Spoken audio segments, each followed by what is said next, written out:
didn't expect to find anything alive in the storm, but when she heard that faint cry through the wind, everything changed.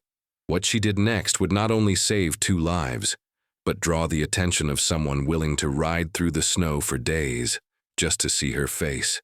Thank you so much for watching and for all your comments. Let me know at the end if you liked the story and where you're watching from and why you're following this. The wind howled like a wounded animal across the Texas plains, carrying with it sheets of snow that turned the world into a blinding white void. January of 1873 had brought the worst blizzard anyone in these parts could remember, and it showed no mercy to anyone caught in its frozen grip. Emma Carson stood at the window of her small timber cabin, watching the storm rage beyond the frosted glass. At 24 years old, she had lived alone on this homestead for 2 years now, ever since her father had passed from pneumonia. The isolation never bothered her much. She had her chickens, her 2 horses in the barn, and the occasional visit from travelers heading toward Fort Richardson. But today, the loneliness felt different, heavier somehow, as if the storm itself was pressing down on her shoulders. She pulled her wool shawl tighter around her frame and turned back to the fireplace, where a pot of venison stew bubbled quietly. The cabin was small but well built, with thick walls that her father had constructed with his own hands. It kept the worst of the cold at bay, though she could still feel the chill creeping through the gaps around the door. Emma had just ladled herself a bowl of stew when she heard it, a sound so faint she almost thought she had imagined it. She froze, listening intently. There it was again, a weak cry, barely audible over the screaming wind.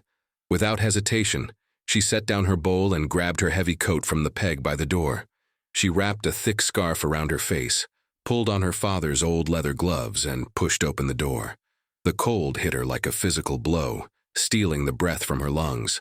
Snow stung her eyes as she stepped out into the blizzard, squinting against the white curtain that surrounded her. The cry came again, closer now, from somewhere near the woodpile at the side of the cabin. Emma trudged through the knee-deep snow, her boots sinking with each step. Her heart pounded in her chest, fear and determination mixing in equal measure. Then she saw them. 2 small figures huddled against the stacked logs, barely visible beneath a thin layer of snow that had already begun to cover them. Children. Emma's breath caught in her throat as she rushed forward, dropping to her knees beside them. They were Comanche, she realized immediately, recognizing the distinctive buckskin clothing and the beadwork on their moccasins. A boy, perhaps 7 or 8 years old, had his arms wrapped protectively around a smaller girl, who couldn't have been more than 5. Their lips were blue, their small bodies shaking violently from the cold. The boy's eyes flickered open as Emma reached for them, and she saw the terror there, the expectation of harm. But survival instinct won out over fear. He didn't resist as she scooped the little girl into her arms and then helped him to his feet, half carrying him toward the cabin. Getting them inside was a struggle. The boy could barely walk, his legs numb from the cold, and the girl was limp in Emma's arms, her breathing shallow and irregular. Emma kicked the door shut behind them and immediately laid the children on the floor near the fireplace, not too close to cause shock from the sudden heat, but near enough to begin warming them gradually.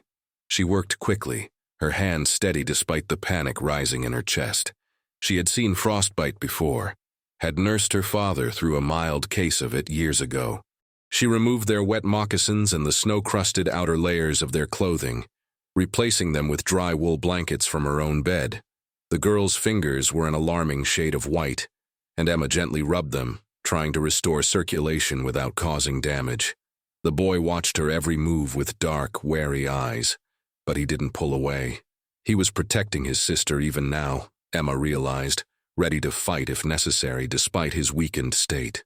She met his gaze and spoke softly, though she knew he probably couldn't understand her words. The tone was what mattered. "You're safe here. I won't hurt you. I promise." She heated water on the stove and added a little honey, coaxing the children to take small sips. The warmth seemed to bring some life back into their faces. The girl's eyes finally opened, wide and brown and filled with confusion.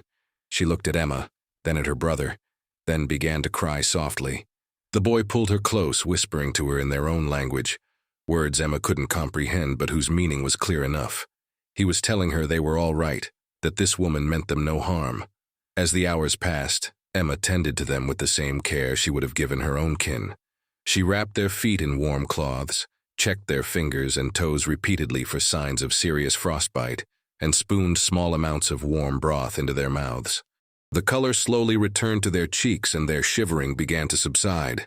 Night fell, and the blizzard continued its assault on the world outside. Emma made pallets on the floor near the fire, laying out every spare blanket and quilt she owned. The children curled up together, the boy still keeping one protective arm around his sister. Emma sat in her father's old rocking chair, a rifle across her lap, not because she feared the children, but because she knew what might come looking for them. She thought about their parents, wondering if they were out there somewhere in the storm, searching desperately for their lost children, or perhaps they had been separated during a raid, or while fleeing from soldiers. The tensions between the Comanche and the settlers had been running high lately, with attacks and counterattacks leaving grief on both sides. Emma had always tried to stay out of it, to live quietly and harm no one, but she knew that neutrality was a luxury that might not last forever. The boy stirred, and Emma saw that he was watching her again. She smiled at him, hoping he could read the kindness in her expression. Slowly, hesitantly, he lifted his hand and placed it over his heart, then gestured toward her. "Thank you." She understood the gesture and nodded, placing her own hand over her heart in return. "What's your name?" she asked gently, knowing he wouldn't understand but wanting to try anyway. She pointed to herself. "Emma. My name is Emma." The boy studied her for a long moment, then pointed to himself. "Tachi," he said, his voice rough from disuse and cold. Then he pointed to his sister. "Casa." "Tachi and Casa," Emma repeated, committing the names to memory. "You're safe here, both of you." She didn't know if they would understand, didn't know if they would trust her beyond this moment of necessity, but as she watched them drift off to sleep, their small bodies finally warm and their breathing steady, Emma felt a fierce protective instinct rise within her. These children had been delivered to her doorstep by fate or chance or divine providence, and she would not let harm come to them while they were under her roof. Outside, the blizzard raged on, but inside the small cabin, there was warmth and safety, and the beginning of something that none of them could yet name. Emma dozed in the rocking chair, the rifle still across her lap, and dreamed of dark eyes and unspoken promises, of bridges built across chasms of fear and misunderstanding. She didn't know that miles away, a Comanche warrior named Thunderhorse was fighting his way through the same blizzard, his heart torn with anguish over his missing children. She didn't know that he had been tracking them for 2 days, that he had seen the signs of their passage even as the snow tried to erase them. She didn't know that he was riding toward her cabin even now, driven by a father's desperate love and the iron will that had made him legendary among his people. All she knew was that 2 small lives had been placed in her hands, and she would guard them with everything she had. The storm broke on the 3rd day, leaving behind a world transformed into crystalline white silence. Emma woke to the sound of nothing, the absence of wind so profound it was almost unsettling. She rose from the rocking chair where she had spent another night keeping watch and moved to the window. The sun was rising over the snow-covered plains, painting everything in shades of gold and pink that took her breath away. Tachi and Casa were still sleeping, huddled together beneath the quilts. Their color was good now, their breathing deep and even. Emma had spent the past 2 days nursing them back to health, treating the minor frostbite on Casa's fingers and toes, feeding them warm food, and slowly earning their trust. Tachi had begun to relax around her, though he still watched her with careful attention.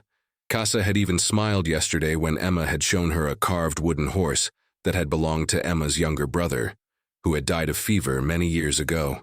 Emma was preparing breakfast, slicing salt pork into the cast-iron skillet, when she heard the sound of a horse approaching. Her blood ran cold.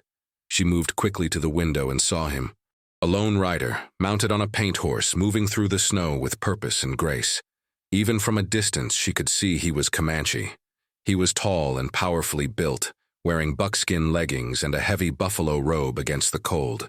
His long black hair was braided with what looked like strips of red cloth, and across his back, she could see a bow and a quiver of arrows. Emma's hand went instinctively to the rifle by the door, but she didn't pick it up. Something told her that violence would be the wrong choice here. Instead, she turned to the children. Tachi was awake now, sitting up and staring toward the door as if he could sense the presence outside. His eyes were wide, and Emma saw hope flare in them, hope mixed with fear. The rider stopped about 20 yards from the cabin. He sat motionless on his horse, waiting. Emma took a deep breath, straightened her spine, and stepped outside without her rifle. The cold air bit at her face, but she barely noticed. Her entire focus was on the man before her. He was perhaps 30 years old, with a face that could have been carved from stone, all sharp angles and hard lines. But his eyes, when they met hers, were not hard. They were filled with an anguish so deep it made Emma's chest ache. This was a father looking for his children, she realized. Whatever else he might be, warrior or raider or hunter, right now he was simply a man afraid of what he might find. For a long moment, they stood in silence, measuring each other across the snow. Then Emma did something that surprised even herself. She placed her hand over her heart, just as Tachi had done, and bowed her head slightly. A gesture of peace, of respect. The warrior's eyes widened fractionally. He dismounted in one fluid motion and walked toward her, moving with the controlled grace of a predator. Emma forced herself to stand still, to not show fear, though her heart was hammering against her ribs. He stopped a few feet away, and she could see the details of his face now. There was a scar running along his jaw, and his cheekbones were high and proud. He was, she realized with a start, extraordinarily handsome, though his expression remained grave. He spoke then, words in Comanche that flowed like water over stones. Emma shook her head apologetically and gestured to the cabin. "Your children," she said slowly, clearly. "They're inside. They're safe." Understanding flickered in his eyes. He took a step toward the door, but Emma moved to block his path, holding up her hand. He froze, his hand going to the knife at his belt, but she quickly shook her head and mimed someone sleeping, then pointed to the door again. "Wait," she was trying to say. "Let me bring them out so you don't frighten them." The warrior studied her for another long moment, then gave a single sharp nod. Emma hurried back inside, leaving the door open so he could see that she meant no treachery. Tachi was standing now, Casa clinging to his hand, both of them staring at the open doorway with a mixture of hope and uncertainty. "Tachi," Emma said gently, gesturing toward the door. "Is that your father?" The boy's face transformed. He let out a cry and ran toward the door, pulling Casa with him. They burst outside and threw themselves at the warrior, who dropped to his knees in the snow and gathered them into his arms. The sound that came from him was something between a sob and a prayer, raw and unguarded. He held them tightly, his face buried in their hair, his shoulders shaking. Emma stood in the doorway, tears streaming down her own face as she watched the reunion. The warrior was speaking rapidly to his children, his hands running over them as if to assure himself they were real and whole. Tachi was talking just as quickly, pointing back at Emma, clearly telling his father what had happened. Casa was crying, her small arms locked around her father's neck. After several minutes, the warrior stood, lifting Casa in his arms while keeping one hand on Tachi's shoulder. He turned to face Emma, and what she saw in his eyes made her breath catch. It was gratitude so profound it transcended language, but there was something else there too, something that made heat rise in her cheeks. He was looking at her as if truly seeing her for the first time, seeing not just the woman who had saved his children, but the woman herself. He walked toward her slowly, and Emma found she couldn't look away from his gaze. When he reached her, he set Casa down gently and reached into a pouch at his belt. He pulled out something and held it out to her. It was a necklace, beautifully crafted from what looked like bear claws and turquoise beads strung on sinew. Emma recognized it immediately as something of great value, not just in material worth, but in meaning. She shook her head, trying to refuse. "No, I couldn't. I didn't save them for a reward. They're children. Anyone would have done the same." But he pressed it into her hands, his fingers warm against her cold skin. He spoke again in Comanche, and though she couldn't understand the words, she heard the emotion behind them. He placed his hand over his heart, then gestured to her, then to his children. Then he did something unexpected. He took her hand and placed it over his own heart, holding it there while he looked into her eyes. Emma felt the strong, steady beat of his heart beneath her palm, and something shifted inside her. This was no longer just about the children. This was about two people from different worlds, standing in the snow, recognizing something in each other that neither had expected to find. Tachi tugged on his father's sleeve and spoke rapidly, pointing to the cabin. The warrior listened, then looked back at Emma with what might have been amusement softening his stern features. He made a gesture that clearly indicated eating, and Emma understood. The children had told him how she had fed them and cared for them. She nodded and stepped back, gesturing for them to come inside. "You must all be hungry. Please come in and eat before you travel." The warrior hesitated, clearly torn between the need to return his children to their people and something else, some pull he seemed to feel toward this strange white woman. Finally, he nodded and followed her inside, ducking his head to clear the low door frame. Inside the cabin, Emma felt suddenly self-conscious about the humble surroundings. But the warrior didn't seem to notice or care about the rough-hewn furniture or the simple decorations. His attention was on his children, watching as Emma settled them at the table and served them bowls of the porridge she had been making, along with strips of the fried salt pork and cups of milk from her cow. The warrior stood by the fireplace, and Emma realized he was waiting, watching her serve his children first. She gestured to a chair, and after a moment he sat, though he looked slightly uncomfortable with the furniture. Emma prepared a plate for him, generous portions of everything she had, and set it before him. Their eyes met as she did so, and again she felt that electric connection, that sense of recognition. They ate in silence, but it was not an uncomfortable silence. Casa kept looking between Emma and her father, a small smile on her face as if she understood something the adults did not. Tachi ate with the single-minded focus of a boy who had been truly hungry, but Emma noticed he kept glancing at his father, as if reassuring himself that he was really there. When the meal was finished, Emma brought out the wooden horse she had given Casa to play with, along with a small cloth doll that had been her own as a child. She held them out to the little girl, trying to indicate she could keep them. Casa's eyes went wide, and she looked to her father for permission. He looked at the toys, then at Emma, and something in his expression softened even further. He nodded to his daughter, who took the toys with reverent care and immediately hugged Emma around the waist. The warrior stood then, and Emma knew the moment had come for them to leave. Her heart sank unexpectedly.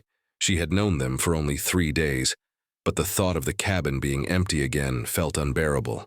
The warrior seemed to sense her sadness. He stepped closer to her, so close she could smell the leather and sage scent of him, and he spoke softly. Though she didn't understand the words, she understood the tone.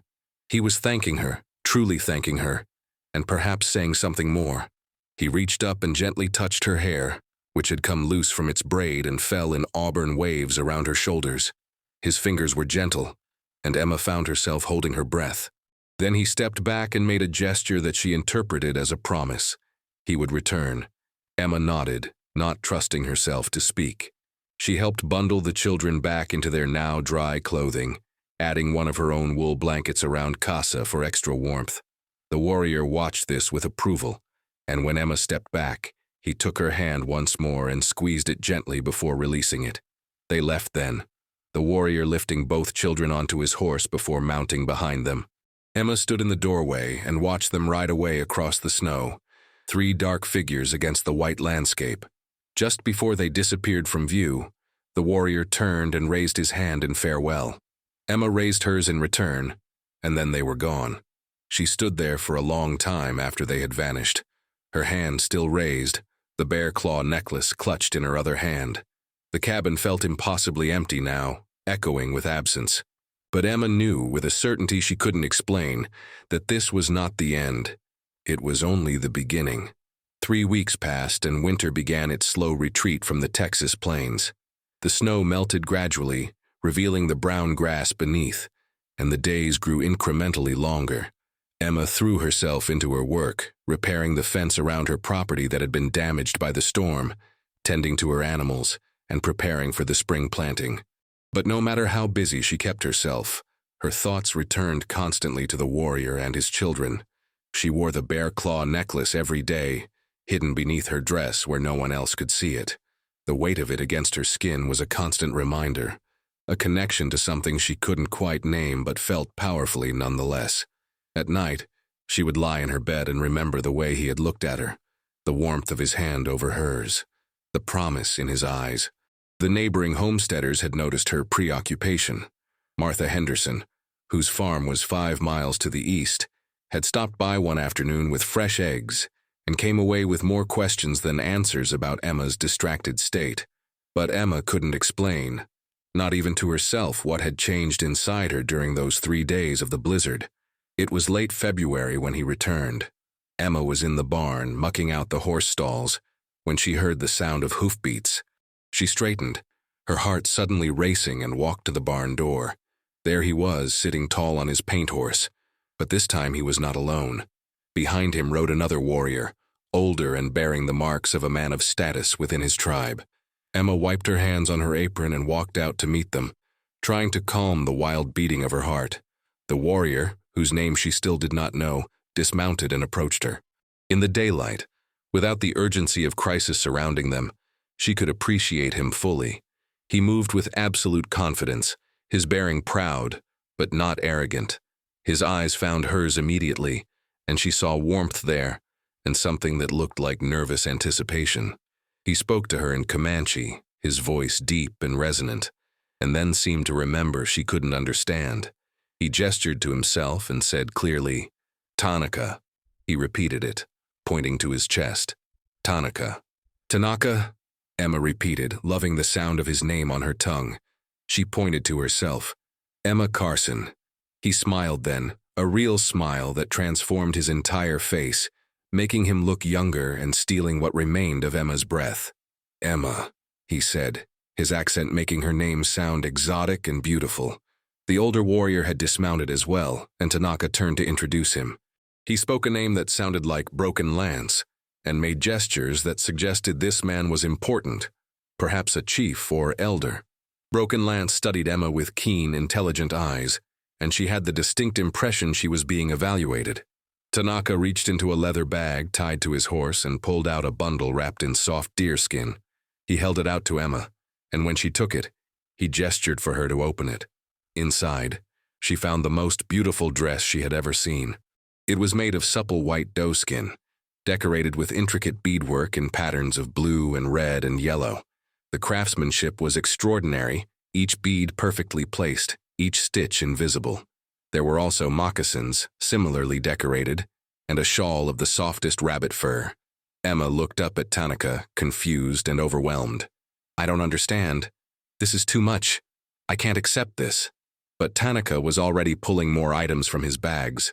A beautifully woven basket filled with dried berries and pemmican, a smaller basket containing what looked like medicinal herbs, a buffalo robe, thick and warm, that must have represented significant wealth.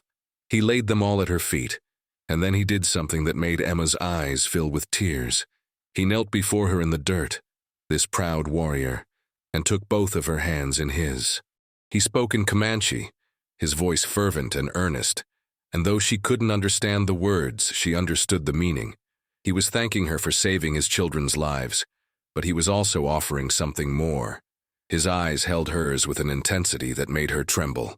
Broken Lance stepped forward and spoke in halting but comprehensible English. "Tanaka say you save his heart. His children, they are his heart. He bring gifts to honor you. He bring more. He ask if you—" The old man paused, searching for the right words. "He ask if you accept him, if you become his woman. He say he see in you strong spirit, brave heart. He say he will protect you, honor you, all days of his life." Emma felt as if the world had tilted on its axis. She looked down at Tanaka, still kneeling before her, his dark eyes pleading and hopeful and afraid all at once. This warrior who had clearly never feared anything in his life was afraid she would refuse him. "I don't know your ways," she whispered. "I don't speak your language. I'm just a simple homesteader. I have nothing to offer you." Broken Lance translated, and Tanaka responded immediately, still holding her hands. The elder translated again. "He say you offer everything. You offer kindness when you could show fear. You offer life to his children when others would turn away. He say he teach you language. He say his people will accept you because you prove yourself worthy. He say he has many horses, much wealth, he will care for your land, care for you. He ask only that you give him chance to prove his heart to you. Emma's mind was reeling. This was madness. She was a white woman, a settler. He was Comanche, a warrior. Their peoples were at war, had been for generations. The neighboring homesteaders would be scandalized. The army might see it as treason. There were 100 reasons to refuse. But when she looked into Tanaka's eyes, all those reasons seemed to fade away. She saw in him something she had never expected to find. She saw a partner, someone strong enough to match her own strength, someone who had looked at her and seen not just a woman who had done a good deed, but a person of value, of worth. She saw a future that was different from anything she had imagined, but felt more right than anything she had ever known. Yes, she heard herself say. Yes, I accept you. Broken Lance translated, and Tanaka's face blazed with joy. He stood and pulled her into his arms, holding her tightly, and Emma felt tears streaming down her face. She had been alone for so long, had convinced herself she preferred it that way. But now, wrapped in his strong embrace, she realized she had been waiting for this, for him, without even knowing it. The next hours passed in a blur. Broken Lance explained the marriage customs of the Comanche people. Because Emma had no father or brother to negotiate for her, Tanaka had brought the gifts directly to her, demonstrating his wealth and his serious intentions. By accepting the gifts and accepting him, Emma had agreed to become his wife according to Comanche tradition. There would be a ceremony when they reached his village, but in the eyes of his people they were already committed to each other. Emma felt a moment of panic. His village? I can't just leave my home, my land. This is all I have left of my father. Tanaka, through Broken Lance's translation, surprised her with his response. He would not ask her to abandon her father's legacy. Instead, he proposed something unprecedented. They would live between both worlds. Part of the year, they would stay at her homestead, where Tanaka would help her work the land and protect her property. Part of the year, they would live with his people, where Emma would learn their ways and become truly part of the tribe. It was an unusual arrangement, one that would require compromise and understanding from both sides, but Tanaka was willing to fight for it if she was. Emma looked around at the land her father had claimed and cultivated, the cabin he had built with his own hands. Then she looked at Tanaka, at the hope and determination in his face, and she knew what her father would have said. He had always told her that love was the most precious thing in life, worth more than land or gold or reputation. He would have wanted her to be happy, to be loved, to have a family of her own. Yes, she said again, more firmly this time. I'll make it work. We'll make it work together. The practical arrangements took several days to finalize. Tanaka and Broken Lance stayed in the barn while Emma remained in the cabin, observing the proprieties even as they planned their future. During the days, Tanaka helped Emma with the heavy work around the homestead, and she was amazed by his strength and skill. He repaired the entire fence in half the time it would have taken her, and he had a way with her horses that was almost magical. In the evenings, they sat by the fire, and Tanaka began teaching Emma words in Comanche while she taught him more English. They communicated as much through gestures and expressions as through words, but understanding grew between them with each passing hour. Emma learned that Tanaka had lost his wife to sickness 3 years before, that he had been raising Tachi and Casa alone with the help of his sister.